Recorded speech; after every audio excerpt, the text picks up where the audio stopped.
세례 요한은 어떤 사람인가 하면 세례 요한은 예수님께서도 인정할 정도로 굉장히 위대한 사람이었습니다. 마태복음 11장 7절부터 11절의 말씀을 보면 예수님께서 제자들에게 이런 얘기를 하세요. 너희가 무엇을 보려고 광야로 나갔더냐? 바람에 흔들리는 갈대냐?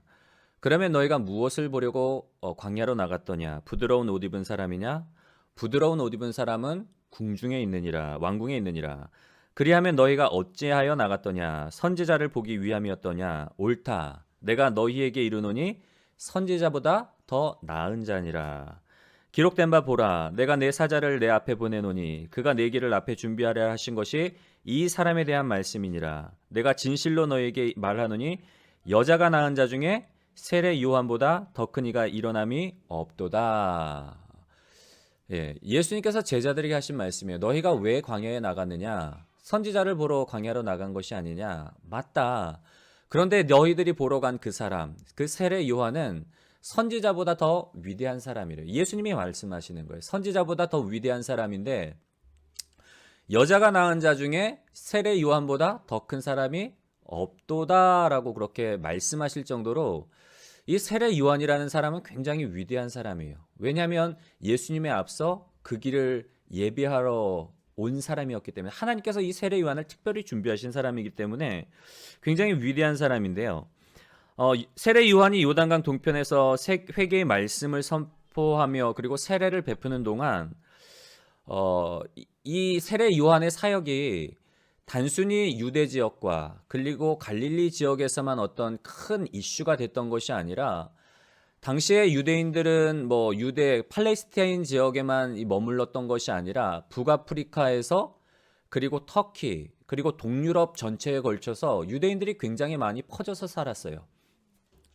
전쟁을 많이 겪다 보니까 자연스럽게 그렇게 포로로 잡혀가기도 하고 전쟁을 피해서 좀 다른 지역으로 가다 보니까 유대인들이 굉장히 넓은 지역에 디아스포라를 형성해서 이제 살고 있었는데 세례 요한이 요단강 동편에서 세례를 베풀고 그리고 회개의 메시지를 선포할 때에 이게 굉장한 이슈였어요. 그래서 유대인들은 보통 1년에 세 절기를 지키라 그러잖아요. 6월절, 7.7절, 초막절의 절기는 반드시 지키라고 하나님이 말씀하셨기 때문에 유대인들은 1년에 한 번씩은 아무리 멀리 살고 있는 디아스포라 유대인들일지라도 1년에 한 번 정도 특별히 이제 6월절 아니면 초막절에는 반드시 예루살렘을 방문을 해요. 제사를 드리기 위해서. 그러다 보니까 이 디아스포라 유대인들 사이에서도 세례 요한이 화제가 된 거예요. 세례 요한이라는 사람이 요단강 동편에서 세례를 베풀고 회개의 말씀을 선포하는데 능력이 있더라. 정말 뭔가가 일어나는 것 같다. 그래서 당시에 굉장한 어떤 큰 영향력을 끼치고 있었는데요. 그러다 보니까 이제 제사장들, 종교 지도자들도 궁금해지는 거예요. 혹시 저 세례 요한이 우리가 기다리던 그리스도가 아닐까? 하고는 이제 제사장들과 레위인들을 보내요. 무엇하러? 물어보러. 당신이 혹시 그리스도입니까? 우리가 기다리던 당신이 그리스도입니까? 이런 어떤 메시지, 능력의 메시지, 그리고 세례를 베풀고 사람들이 막 몰려들잖아요. 결과가 없으면 모르겠는데 열매가 있단 말이에요. 많은 사람들이 따르고 많은 사람들이 존경하고 어떤 큰 무브먼트, 큰 어떤 영향력을 미치니까 혹시 이 사람이 그리스도가 아닐까 하고 보내는 거예요. 제사장들과 레위인들을. 물으니까 뭐라고 대답을 하죠? 세례 요한은 나는 아니다. 나는 너희가 기다리던 그리스도가 아니다. 심지어 나는 엘리야도 아니고 나는 예언 모세의 뒤를 이을 그 선지자도 아니고 나는 단지 광야에서 외치는 자의 소리다. 내 뒤에 오실 분, 성령으로 세례를 주실 그분을 나는 준비하는 사람에 불과하다. 나는 그분의 내 뒤에 오시는 분, 내가 비록 지금 이렇게 많은 사역의 열매들이 있지만 내 뒤에 오시는 분의 신발끈을 나는 풀기에도 나는 부족한 사람이다. 그렇게 고백을 하고 있는 거예요. 여러분, 그렇다면 이렇게 정말 역사 속에서 정말 중요한 인물이거든요. 예수님께서도 선지자보다 더 큰 사람, 그리고 여자가 낳은 자 중에 세례 요한보다 더 큰 자가 없는 그 세례 요한을 하나님께서 어떻게 만들어 가셨는지를 오늘 이 말씀을 통해서 우리가 좀 살펴보려고 합니다. 광야에서 외치는 자의 소리가 되기까지. 먼저 우리가 그 세례 요한에 대해서 살펴보기 전에 하나님이 일하시는 방식을 먼저 좀 살펴보려고 하는데요. 우리 한번 넘겨주시겠어요? 함께 읽어볼까요? 시작. 하나님의 일하심은 블록버스터급이다. 예. 하나님의 일하시는 방식. 첫 번째 뭐라고요? 하나님의 일하심은 무슨 급이라고요? 블록버스터급이래요. 여러분 블록버스터라는 그 용어를 들어보셨죠? 보통 이 단어가 어디에 쓰이죠? 영화. 구정 같은 명절이 대목에는 보면은 영화들도 그 기다리고 있다가 명절 대목에 상영을 해요. 왜냐하면 많은 사람들이 볼 수 있도록 만들기 위해서 이제 명절 때만 되면은 많은 영화들이 쏟아져 나오는데 특별히 뭐 그런 용어 쓰잖아요. 초대형 뭐 블록버스터급 영화 뭐 해가지고 원래 블록버스터라는 그 단어의 의미는 군사적인 용어였어요. 군사적인 용어는 어떤 의미가 있는가 하면 한 블럭을 파괴할 만큼 그런 큰 그 위력이 있는 4톤에서 8톤 정도의 어떤 대형 폭탄을 가리켜서 블록버스터라고 했어요. 왜냐하면 한 블럭을 막 완전히 파괴할 수 있는 그런 강한 위력을 가진 폭탄을 가리켜서 블록버스터라고 이야기를 했는데, 근데 영화 같은 경우에 이제 사용할 때는 막대한 자금을 들여서 만든 초대형 어떤 작품을 가리켜서 블록버스터라 그래요. 그래서 우리가 영화를 볼 때 블록버스터급 영화를 보면 어떻죠? 관객을 막 압도하는 그 스케일이 있잖아요. 뭐 컴퓨터 그래픽이나 아니면은 뭐 펼쳐지는 어떤 뭐 반지의 제왕 같은 경우를 보면 배경을 보면 막 뉴질랜드 굉장히 막 광활한 초원 같은 데서 쫙 멋지게 막 촬영을 하잖아요. 그리고 사람들도 막 엄청나게 동원해서 보면은 막 관객들이 압도당할 정도의 어떤 그런 영화를 가리켜서 블록버스터 영화라고 우리가 말을 하는데요. 여러분 인간이 만든 영화도 이렇게 관객을 압도하는데 굉장히 그 스케일 면에서 관객을 압도하는데 온 우주 만물을 창조하신 하나님의 어떤 역사를 만들 때에 그 스케일이 얼마나 크겠어요. 블록버스터와 비교할 수 없을 정도로 굉장한 스케일을 자랑을 하시는데요. 여러분 세례 요한과 관련해서 살펴본다면 세례 요한이 탄생하기 전부터 출생하기 전부터 이사야 선지자를 통해서 하나님께서 예언을 말씀을 하세요. 이사야서 40장 1절부터 11절의 말씀을 보면 좀 작아서 잘 안 나오죠. 근데 이 말씀의 내용을 보면 3절에 보면 외치는 자의 소리여 이르되 너희는 광야에서 여호와의 길을 예비하라. 사막에서 우리 하나님의 대로를 평탄케 하라. 골짜기마다 도두어지며 산마다 언덕마다 낮아지며 고르지 아니한 곳이 평탄하게 되며 험한 곳이 평지가 될 것이요 여호와의 영광이 나타나고 모든 육체가 그것을 함께 보리라. 뭐 이렇게 기록되어 있는데 뭐 중간에만 잘 읽어드렸는데 쉽게 말하면 세례 요한이 먼저 와서 예수님의 그 길을 예비한다는 거예요. 광야에서 외치는 자의 소리로 여호와의 길을 예비하라. 하나님의 대로를 평탄케 하라.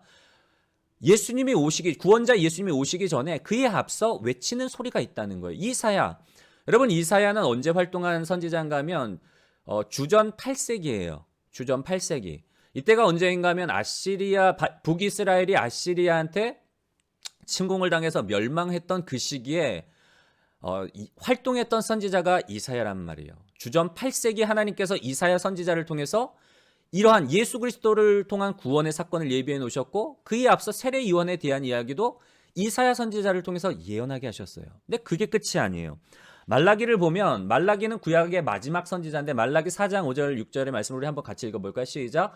보라 여호와의 크고 두려운 날이 이르기 전에 내가 선지자 엘리야를 너희에게 보내리니 그가 아버지의 마음을 자녀에게로 돌이키게 하고 자녀들의 마음을 그들의 아버지에게로 돌이키게 하리라. 돌이키지 아니하면 두렵건대 내가 와서 저주로 그 땅을 칠까 하노라 하시니라. 아멘. 이사야 선지자 주전 8세기 선지자인 이사야 선지자를 통해서 세례 요한에 대해서 예언을 하셨고 그리고 구약의 마지막 선지자 말라기가 활동하던 시기는 언젠가 하면 바벨론 포로기 이후예요. 이스라엘 백성들이 바벨론 포로기에서 다시금 예루살렘으로 이스라엘로 귀국한 이후에 활동했던 선지자예요. 굉장한 격차가 있는 거예요. 몇백 년의 격차가 있는 거예요. 구약의 마지막 선지자 말라기를 통해서도 세례 요한에 대해서 예언을 해요. 여호와의 크고 두려운 날이 이르기 전에 내가 선지자 엘리야를 너희에게 보내리니 세례 요한이란 말이에요. 아버지의 마음을 자녀에게로 돌이키게 하고 자녀들의 마음을 그들의 아버지에게로 돌이키게 하리라. 하나님께서 이렇게 예비를 해놓으신 거예요. 그리고 역사가 흘러서 어디까지 흘러가는가 하면 신구약 중간기, 우리가 신구약 중간기를, 구약이 역사가 끝나고 말라기 선지자를 끝으로 해서 구약의 역사가 끝나고 신약에 이제 예수님의 그 탄생부터 이 시작이 되는 신약 그 중간기에 몇백 년의 공백기가 있는가 하면 400년의 공백기가 있어요. 400년의 공백기를 지난 후에 본격적으로 이제 세례 요한의 탄생을, 천사가 나타나서 수태고지를 하죠. 사가랴에게. 누가복음 1장 15절 17절의 말씀을 보면 우리 함께 읽어볼까요? 시작. 이는 그가 주 앞에 큰 자가 되며 포도주나 독한 술을 마시지 아니하며 모태로부터 성령의 충만함을 받아 이스라엘 자손을 주 곧 그들의 하나님께로 돌아오게 하겠습니다. 그가 또 엘리야의 심령과 능력으로 주 앞에 먼저 와서 아버지의 마음을 자식에게, 거스르는 자를 의인의 슬기에 돌아오게 하고 주를 위하여 세운 백성을 준비하리라. 아멘. 천사가 나타나서 사가랴에게 고지해준 세례 요한의 탄생에 대해서 고지해줄 때 뭐라고 기록되어 있는가 하면 그가 모태로부터 성령의 충만함을 받아 이스라엘 자손을 그들의 하나님께로 돌아오게 하겠습니다. 중요한 게 빨간 글씨로 보면 엘리야의 심령과 능력으로, 말라기서에 기록되어 있죠. 여호와의 크고 두려운 날이 임하기 전에 엘리야를 먼저 보내서 아버지의 마음을 자녀에게로, 자녀들의 마음을 아버지에게로 돌이키게 하겠다고. 딱 그 예언의 말씀 그대로 천사가 전해주는 거예요. 아버지의 마음을 자식에게, 거스르는 자를 의인의 슬기에 돌아오게 하고.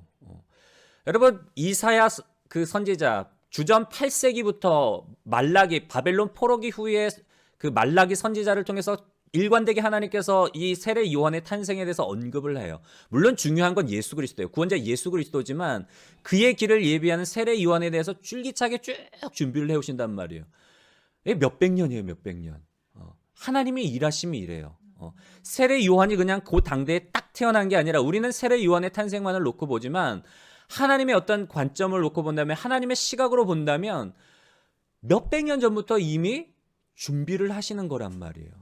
하나님의 일하심은 어떤 급이라고요?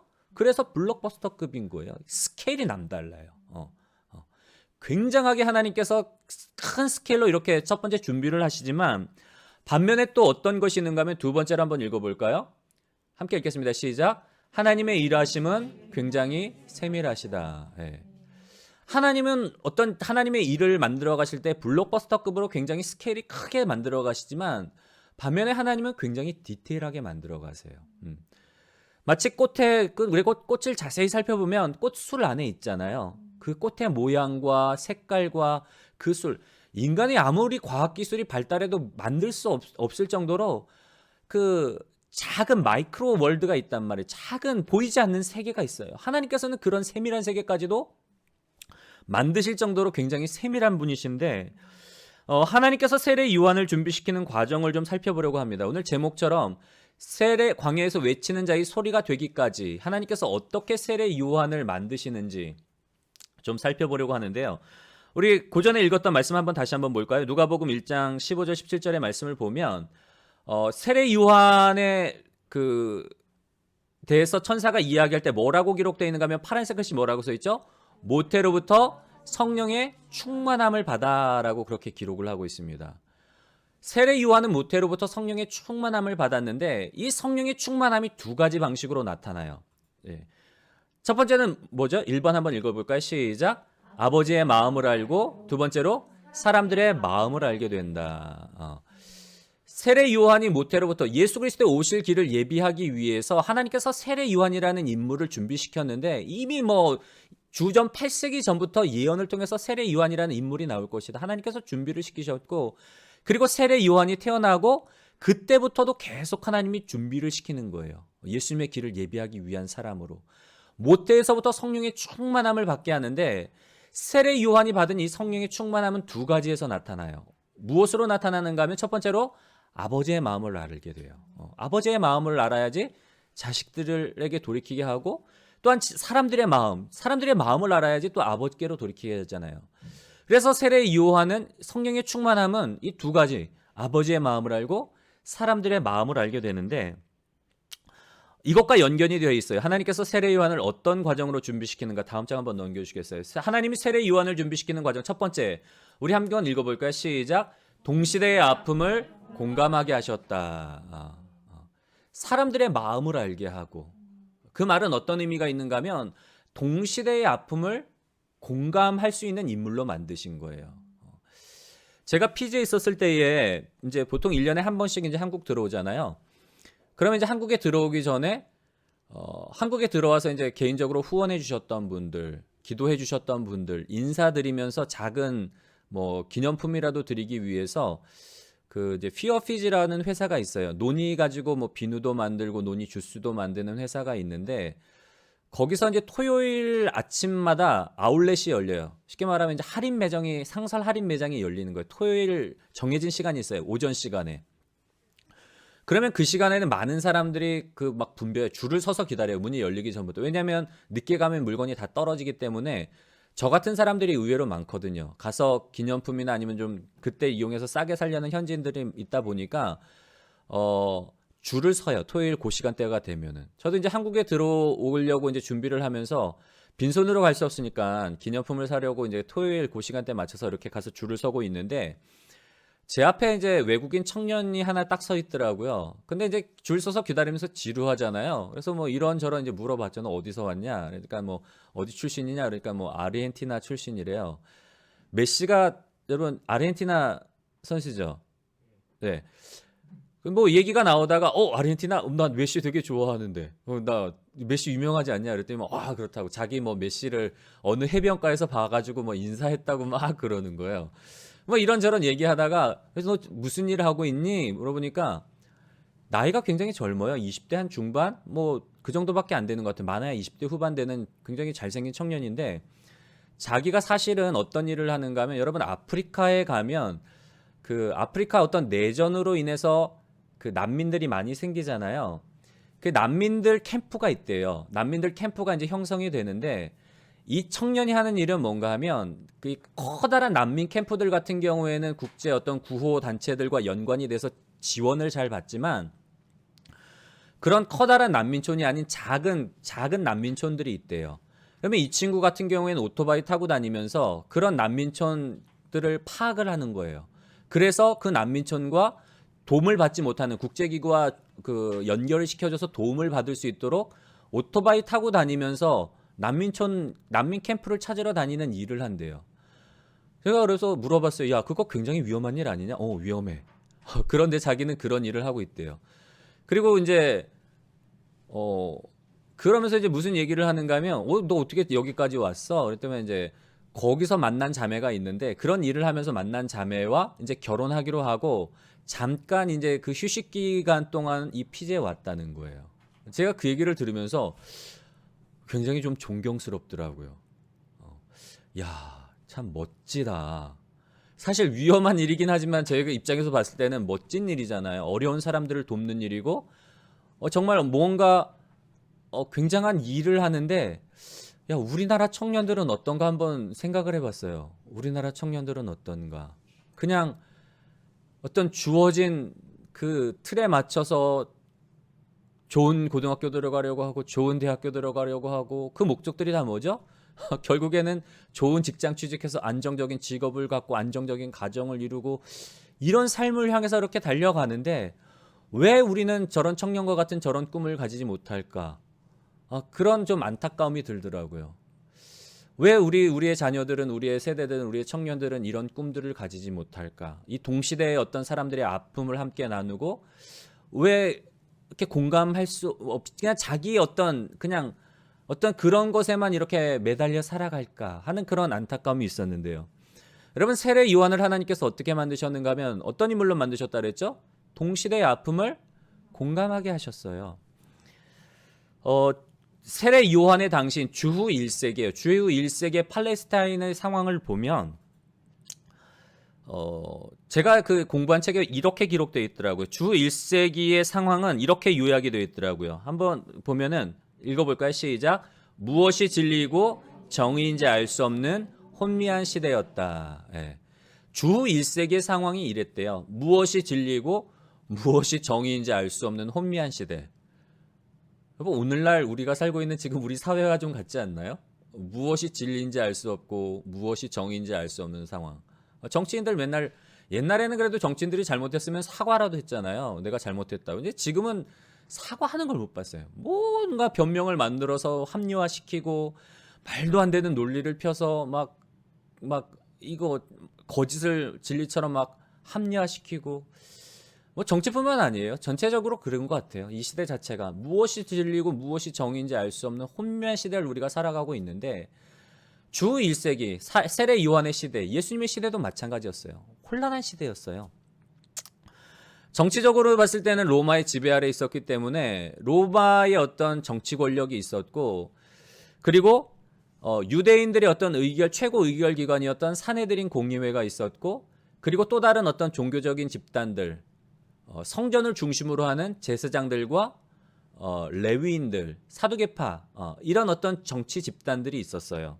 그래서 바리새파 같은 경우에는 율법 학자 및 서기관들로 이루어진 어떤 그룹이 바리새인들이었고 이 사람들은 율법에 대해서 연구하고 어떻게 해서든지 율법을 지키려고 애쓰는 사람들이다 보니까 누구의 존경을 받는가 하면 백성들의 존경을 받아요. 그리고 사두개파 같은 경우에는 귀족 계급이에요. 당시 이 안나스 그리고 가야바 돈 주고 이 대제사장직을 로마 권력에게 돈을 주고 대제사장직을 사서 이 본전을 뽑기 위해서 성전에서 온갖 그 장사 온갖 뭐 안 좋은 일들을 하는 이 부패한 제사장 그룹 종교 지도자 그룹이 어떻게 보면 사두개파예요. 이 사람들은 종교인들인데 그러다 보니까 정치 권력과도 연관이 돼 있어요. 그리고 장로들 지주 및 어떤 그 자산 계급, 부자들 이런 그 일반 백성들을 좀 지배하는 그룹들이 바리새파, 사두개파, 장로들의 그룹이 있었는데 이런 그룹들이 서로 미묘한 어떤 정치적인 알력이 있었어요.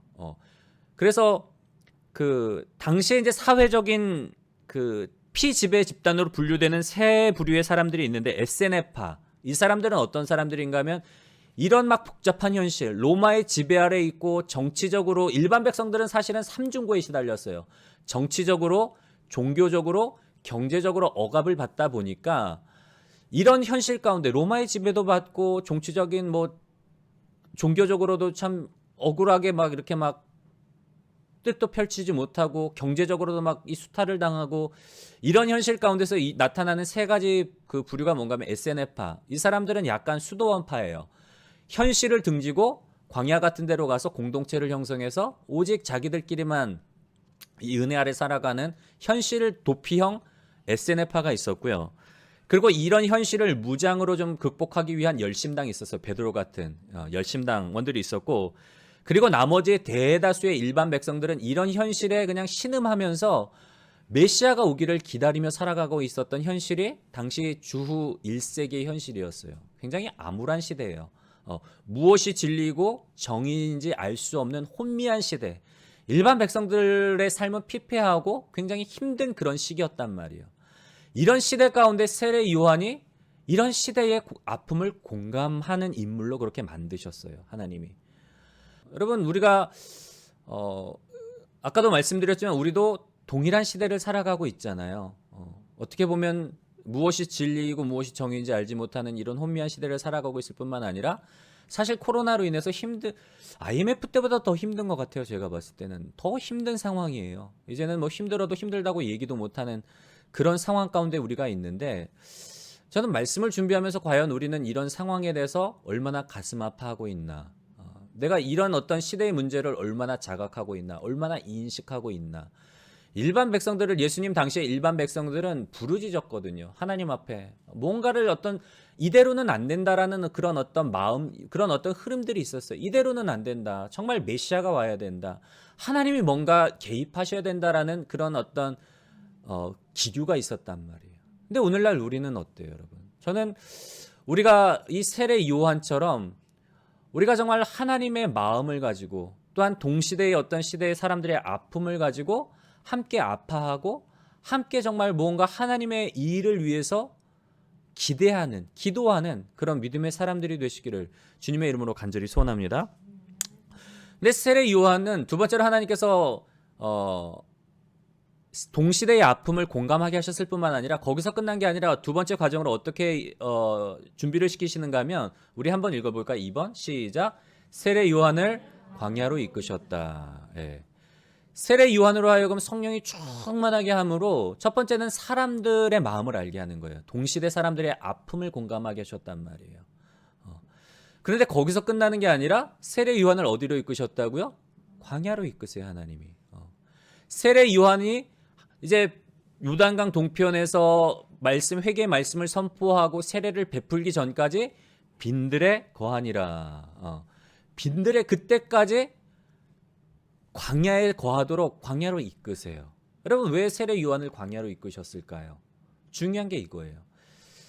우리가 모세를 통해서 그 이유를 좀 살펴볼 수가 있는데요. 모세가 나이 40에 어떤 일을 하죠? 당시에 모세의 나이 40대 되면은 애굽의 왕자였어요. 애굽의 왕자로서 지위가 있었고 힘이 있었단 말이에요. 동족 이스라엘 백성들이 핍박당하는 것을 보고 분을 이기지 못하고 관리 하나를 때려 죽이죠. 이때까지만 해도 사실은 모세가 자기가 가지고 있는 지위와 힘을 가지고 뭔가를 할 수 있을 거라고 생각을 했단 말이에요. 그런데 하나님께서 그때 모세를 사용하지 않으세요. 모세를 어디로 쫓겨나게 하시죠? 광야에서 40년 동안을 방황하게 하시잖아요. 광야에서 40년 동안 잊혀진 자로 살아가게 하신단 말이에요. 그러다가 광야 40년을 보내고 나서 떨기나무 가운데 불 붙는 그 역사를 보고 다시금 하나님의 부름을 받고 애굽으로 돌아가죠. 광야 40년을 통해서 모세가 배운 건 뭔가 하면 이스라엘을 구원하는 그 구원의 역사가 사람의 힘과 능력에 있는 게 아니라 누구에게 있다고요? 하나님께 있는 걸 깨닫게 되는 거예요. 사람의 힘과 방법으로 사람의 힘과 방법으로 이 하나님의 일을 이루어가는 게 아니라 모세가 광야 40년을 거친 후에는 비로소 어떤 존재가 됐는가 하면 하나님의 손에 들린 지팡이, 모세의 손에 들린 지팡이를 통해서 하나님이 역사를 이뤄나가시잖아요. 마찬가지로 모세도 하나님의 손에 들린 지팡이, 정말 메마른 지팡이, 생명력 없는 것 같은 그런 지팡이, 그런 지팡이가 하나님의 손에 붙들릴 때에 하나님의 방법으로 이스라엘 백성을 구원하시는 것처럼 여러분 세례 요한도 마찬가지예요. 세례 요한의 출신은 제사장 가문이잖아요. 당시 제사장 가문 금수저예요. 쉽게 말하면 오늘날의 표현으로 하자면 얼마든지 세례 요한도 꿈꾸지 않았을까요? 부조리한 현실을 바라보며 무언가 종교적으로도 타락하고 정치적으로도 암울하고 일반 백성들의 피폐한 삶을 보면서 하나님을 경외했고 성령 충만한 사람이었기 때문에 나름대로 거룩한 분노가 있었을 거란 말이에요. 이대로는 안 되는데 뭔가가 일어나야 되고 뭔가를 변화를 시켜야 되는데 세례 요한이 그런 마음 품지 않았겠어요? 내가 좀 개혁해봐야 되겠다. 내가 이 종교 집단 그 집단으로 들어가서 이 썩어 빠진 내가 이 한복판으로 들어가서 뭔가 개혁을 시켜야 되겠다. 그런 마음을 갖지 않았겠어요? 세례 요한이라고. 근데 하나님께서는 그 방법으로 가도록 내버려 두지 않은 거예요. 어디로 이끄셨다고요? 광야로 이끄셔서 세례 요한으로 하여금 뭘 깨닫게 하시는가 하면 구원이 인간의 방법이 아닌 철저하게 하나님의 방법에 의해서 하나님이 일하심을 배우도록 하신 거예요. 여러분 세례 요한에게 있어서 하나님의 방법이란 다른 것이 아니라 예수 그리스도예요. 세례 요한이 광야에서 깨달은 건 이거예요. 자기는 어떤 존재라고요? 그저 광야에서 외치는 자의 소리고 하나님이 예비하신 그 구원의 방법, 예수 그리스도의 길을 예비하는 자라는 사실을 광야의 삶을 통해서 깨닫게 하시는 거예요. 만약에 세례 요한이 광야의 시기를 거치지 않았다면 분명히 착각하고 교만에 빠졌을 확률이 많아요.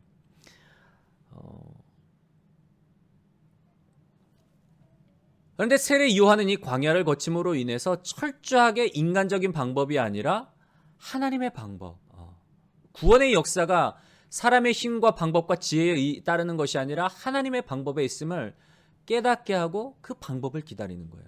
그래서 철저하게 자기는 그냥 광야에서 외치는 자의 소리에 불과하고 내 뒤에 오시는 그이 진짜 많은 사람들에게 예수 그리스도를 전하는 그런 사역자로 설 수 있었다는 거 우리가 좀 기억했으면 좋겠고요.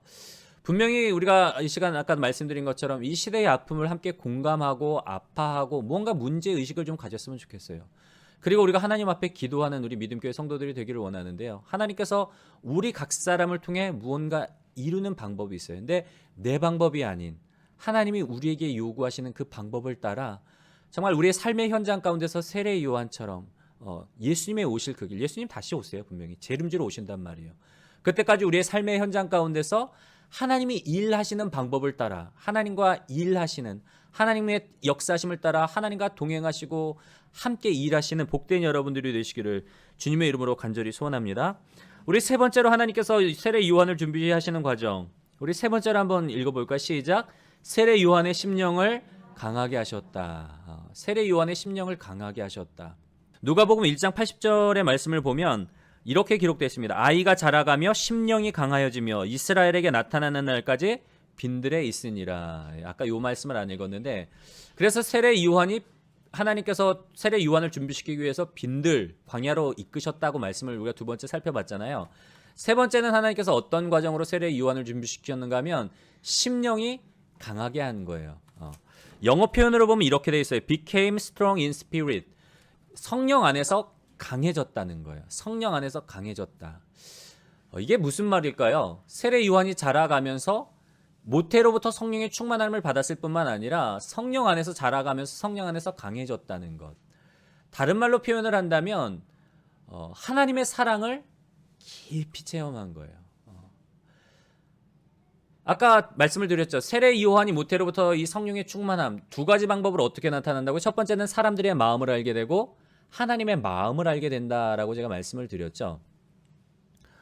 하나님의 마음, 세례 요한을 향한 하나님의 마음, 사람들을 향한 하나님의 마음, 그 사랑의 마음을 깊이 체험하게 되는 거예요. 광야에서. 당시 아까도 처음에 말씀드린 내용이에요.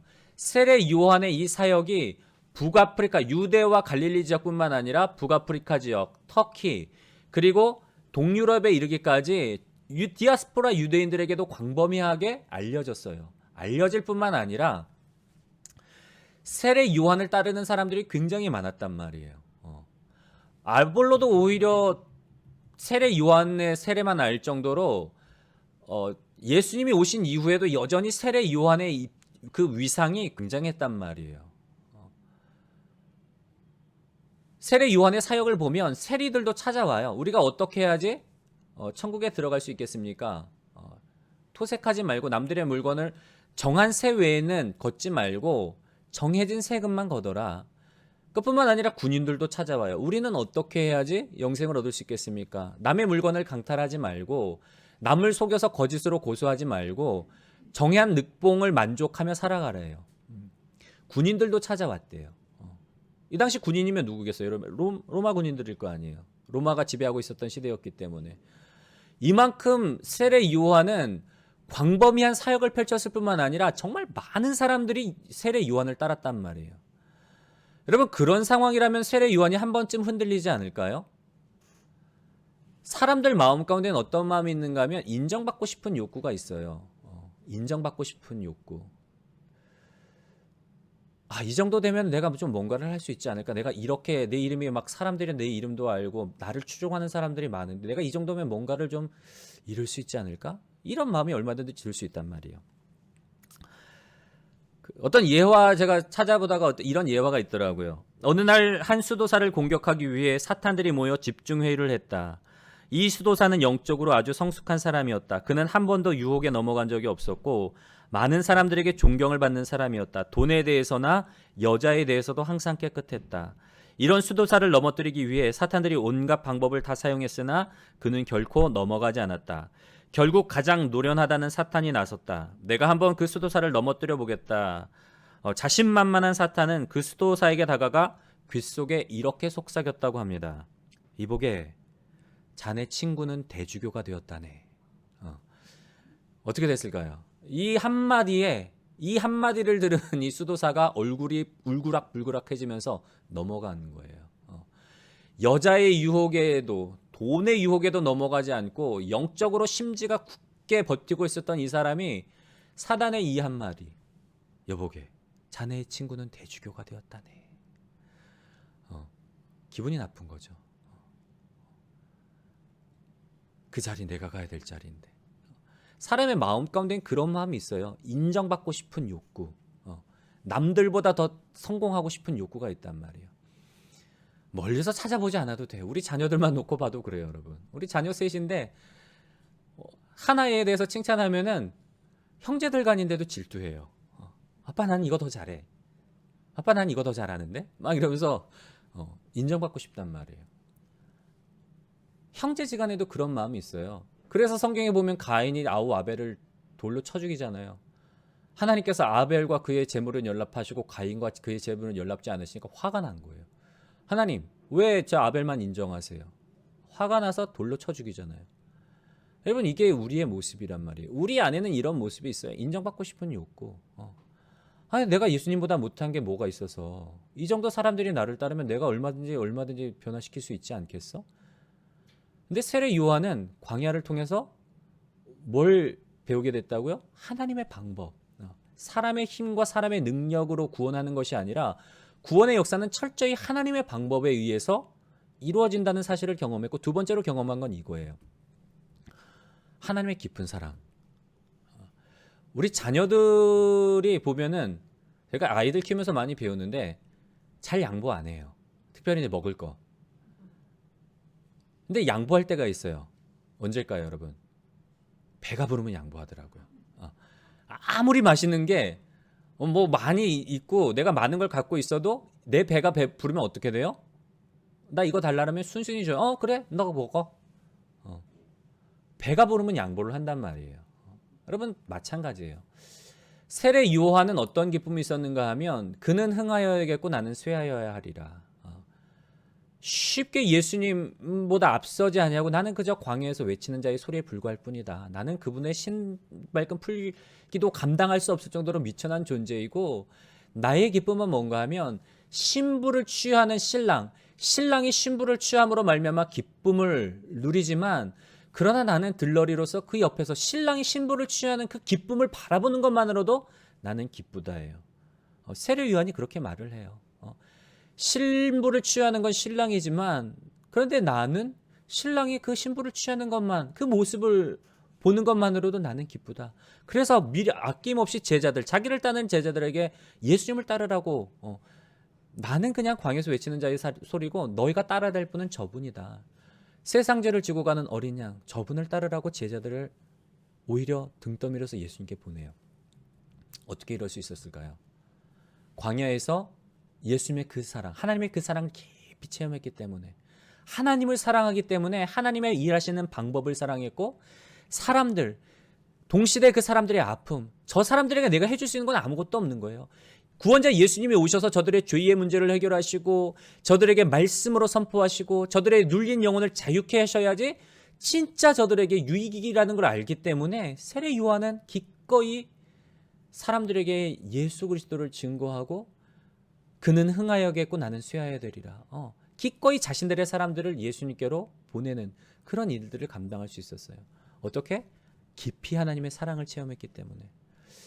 이제 말씀을 마무리하려고 합니다. 저는 우리 모두가 세례 요한처럼 예수님의 오실 그 길을 예비하는 믿음의 성도들이 되기를 원합니다. 우리가 성령의 충만함으로 받기를 원하는데요. 성령의 충만함으로 동시대의 아픔을, 그냥 나의 삶에, 내 가정, 내 삶, 내 삶에 매몰되는 것이 아니라 눈을 들어 좀 주변을 바라봤으면 좋겠어요.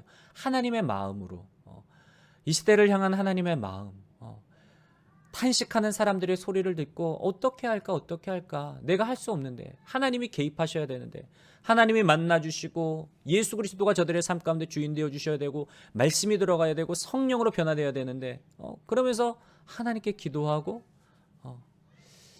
정말 하나님의 복음을 전하고 예수 그리스도의 손과 발이 되어 예수님의 사랑을 전함으로 인해서 정말 하나님의 뜻을, 하나님과 함께 하나님의 뜻을 이루어드리는, 다시 오실 예수 그리스도의 그 길을 준비하는 여러분, 우리 세례 요한과 같은 믿음의 성도들이 되시기를 주님의 이름으로 간절히 소원합니다.